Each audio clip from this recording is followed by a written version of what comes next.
BRS senior నాయకులు శ్రీశైలం గారు ఉన్నారు. వారితో మాట్లాడదాం. నమస్కారం సార్. ఈరోజు బిగల గణేష్ గుప్తా గారు రెండో నామినేషన్కి వెళ్తున్నారు. అలాగే ప్రజలలో కూడా మంచి స్పందన ఉంది. మళ్ళీ బీఆర్ఎస్ వస్తుంది, బిగల గణేష్ గుప్తా గారు వస్తారని ఎలా ఫీల్ అవుతున్నారు? ఈరోజు శుభదినం. నిన్న మా urban MLA urban tiger Ganesh అన్న గారు మొదటి విడత నామినేషన్ వేశారు. మళ్ళీ ఈరోజు గౌరవనీయులైన ఎమ్మెల్సీ కవితక్క గారితో కలిసి రెండో నామినేషన్ సెట్ వేయబోతున్నారు. ఆయనకు తిరుగులేదు. నిజామాబాద్ ప్రజలందరూ ఏకతాటిగా వన్ సైడ్ వార్ అన్నట్టుగా గణేష్ గుప్తా గారిని గెలిపించుకుందామనే ఆలోచనలో ఆయన ప్రజలు ఆలోచన వ్యక్తం చేస్తున్నారు.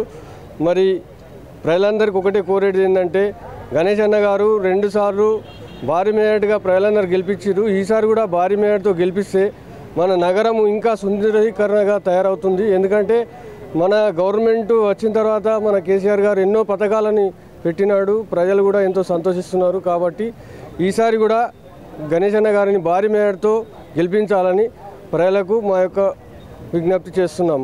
జై తెలంగాణ, జై గణేష్ అన్న జిందాబాద్. Okay, thank you sir. చూసారా, నిజామాబాద్ ప్రజలంతా కూడా ఏకతాటిగా ఉండి బిగల గణేష్ గుప్తానే గెలిపించాలని చెప్పేసి అనుకుంటున్నారు.